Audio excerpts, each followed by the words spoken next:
Eh bien salut à toutes et à tous, c'est Romain, on se retrouve aujourd'hui dans une toute nouvelle vidéo où j'ai pu faire une sélection de produits qui rentrent dans un setup complet pour moins de 2000 €, on découvre ça en vidéo.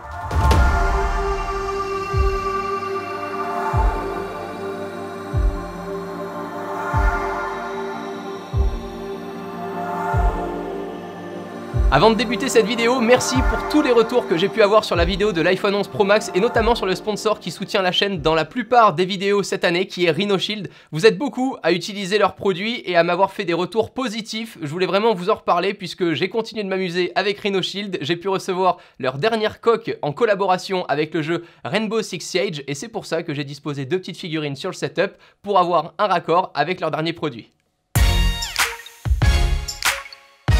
On débute ce setup à moins de 2000 € avec la pièce maîtresse, sinon vos produits ne tiennent pas. Il s'agit évidemment du bureau. Je suis resté sur quelque chose d'entrée de gamme qui est disponible sur Amazon. On est sur un petit bureau, ça fait 120 cm de longueur, 60 cm de profondeur et 75 cm de hauteur. Ça reste un bureau entrée de gamme, mais plutôt pratique et très abordable, 126 €. En plus du bureau, ils nous fournissent le support pour moniteur en bois qui sera à monter de manière très simple là aussi. C'est plutôt pratique quand il y a un moniteur qui ne peut pas se régler en hauteur, ça nous évite d'avoir la tête baissée et le moniteur à notre bonne hauteur. La petite touche aussi, mais que je trouve plutôt pas forcément bien finie, c'est le support pour le casque audio.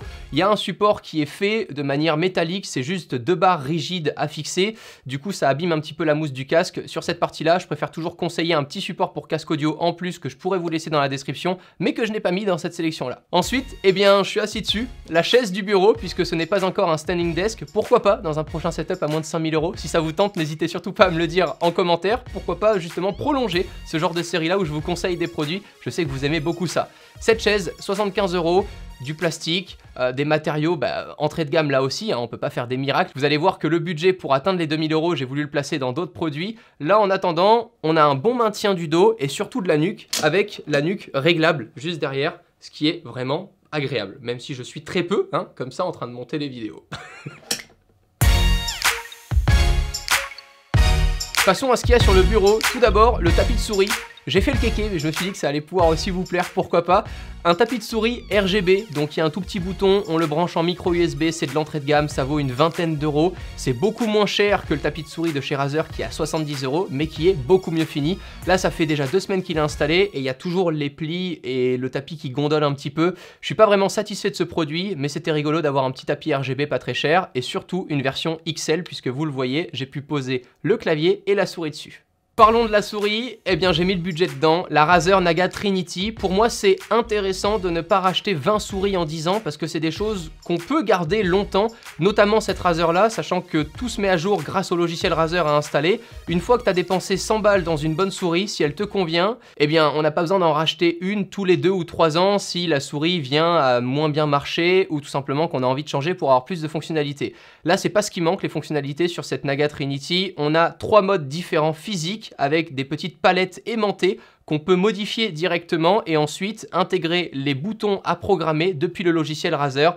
Ça nous permet d'exécuter une suite d'actions, ce qu'on appelle une macro, beaucoup plus rapidement. Par exemple, de mon côté, lors d'un montage vidéo, quand j'appuie sur la touche 6, je l'ai configuré pour que ça fasse clic droit, gain audio, moins 0,1 et que ça me mette toute ma piste audio en moins 0,1 pour éviter que ça sature. Ça, c'est une manipulation qui me demande 3-4 clics, et bien là, en un seul, tout se fait directement. Oui, mais il y a un fil, c'est pas beau. Alors, c'est vrai que les produits que j'ai choisis là sont filaires. De toute façon, je vous conseille quoi qu'il en soit d'autres produits en sans fil que je laisse dans la description, notamment les dernières de chez Logitech, la MX Master 3 qui est une super souris sans fil avec également des boutons programmables et un logiciel associé. Concernant le clavier, ça fait déjà 2-3 ans que j'ai de mon côté le K70 RGB dont je suis super content mais qui est totalement overkill par rapport à mon utilisation et j'en suis conscient, surtout que dans mon setup je l'associe au Tartarus V2 qui est un autre pavé de touches numériques, donc vraiment j'en ai pas besoin de ce K70 RGB mais je le kiffe. Pour ce setup là j'ai choisi le K55 qui est l'entrée de gamme de chez Corsair, mais vous avez après de toute façon la possibilité de choisir d'autres marques que je conseille aussi, comme les Cooler Master, les Roccat ou encore les Logitech pour avoir des beaux produits en sans fil. Avant de passer à l'écran, la petite touche déco, je vous l'ai dit, les deux petites figurines Rainbow Six Siege puisque j'ai acheté le jeu et c'est sur ce jeu là que j'ai un peu testé et que j'ai fait les différents plans de ce setup là.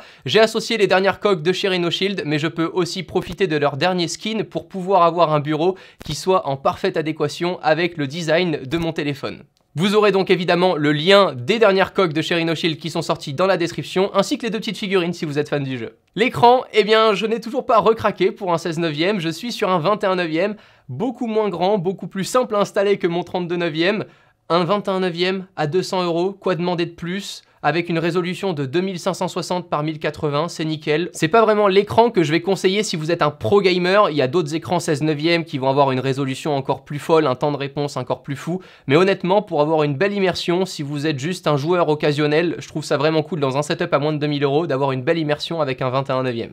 La webcam, j'ai pas lésiné sur la webcam puisque ce setup peut vous permettre de faire du stream, de jouer en même temps que de commenter ce que vous faites si vous êtes un adepte de Twitch par exemple. C'est la C920 que j'aime beaucoup. Dans les 80 €, je suis pas reparti sur la Brio en 4K parce que je pense pas que tu as besoin d'avoir une webcam 4K pour faire un live en 1080p. Surtout si tu mets ta webcam en petite vignette en bas à droite, je trouve ça top. Donc voilà pourquoi je n'ai pas lésiné sur la webcam mais je trouvais quand même intéressant d'en intégrer une dans ce setup.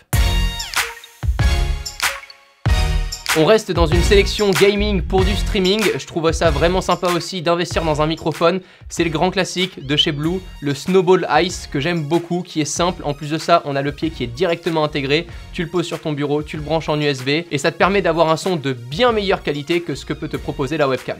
Passons au Saint Graal pour tout streamer qui se respecte, le Stream Deck. J'ai choisi dans ce setup là les 6 boutons programmables, vous en avez 12 ou carrément 32. Le rapport qualité-prix est juste excellent quand on monte dans la gamme. Là pour les 6 boutons programmables, je trouve ça un peu cher, c'est quand même une centaine d'euros. Mais c'est tout de même top puisque dans le logiciel Elgato que fournit le produit, on va pouvoir programmer plein de suites d'actions quand vous allez streamer sur OBS ou vous allez vouloir faire interagir le chat de votre chaîne YouTube. Tout est programmable, je me suis beaucoup amusé avec la version 32 touches dans le setup de Cyril, je vous laisserai évidemment la vidéo dans la description. Pour relier tous ces accessoires et périphériques USB, j'ai tout d'abord pris un hub USB qui est posé en dessous du bureau avec le petit double face qui va bien et la petite rigole qui était aussi fournie dans le bureau à monter, ce qui me permet d'avoir un câble management correct. Hein. C'est pas le Saint Graal du câble management dans ce setup là, mais j'en suis tout de même content. En plus de ce hub USB qui est vraiment en dessous du bureau pour cacher tous les périphériques USB, j'ai voulu prendre un petit hub USB en plus à poser sur le bureau avec 3 ports USB 3.0 et de quoi brancher ta carte SD et ta micro SD. Ça t'évite surtout de te pencher en dessous du bureau pour brancher tes périphériques directement à ta tour PC. Concernant justement le PC qu'embarque ce setup, il m'a été fourni par la team Millennium qui produisent plusieurs PC à différentes échelles de prix et qui sont vraiment axés gamer. J'aime beaucoup collaborer avec eux parce que ça me permet d'avoir un produit comme ça en prêt et de super qualité sans avoir à choisir composant par composant, je leur fais totalement confiance. On commence avec un processeur AMD Ryzen 5 2600 cadencé à 3,4 GHz, on a 2 x 4 Go de mémoire vive en DDR4 et une carte graphique Nvidia GeForce GTX 1650. Le tout associé à un SSD pour le système et un disque dur de 1 Teraoctet pour le stockage de nos jeux. La petite touche sympa côté personnalisation, ce sont ces skins magnétiques sur le PC qu'on peut enlever et remettre à notre guise pour pouvoir pourquoi pas les personnaliser. Je n'ai pas passé le côté audio de ce setup, vous le voyez, il n'y a pas d'haut-parleur. J'ai voulu privilégier l'écoute avec un casque qui est le Beyer Dynamics 250 Ohm. J'ai pris la version 250 mais je la recommande pas forcément pour une utilisation classique en jouant par exemple. La seule différence entre le 80 et le 250 Ohm, c'est le niveau sonore qu'il restitue. Le 80 n'a pas besoin qu'on monte l'ampli pour avoir du son. L'avantage du 250 par contre, c'est de pouvoir pousser ton ampli de monitoring pour profiter d'un maximum de dynamique. Et là vous allez me dire, mais Romain, plutôt que d'acheter un casque à 100 balles et un micro à 80 balles, pourquoi t'as pas pris tout simplement un casque qui intègre directement le micro?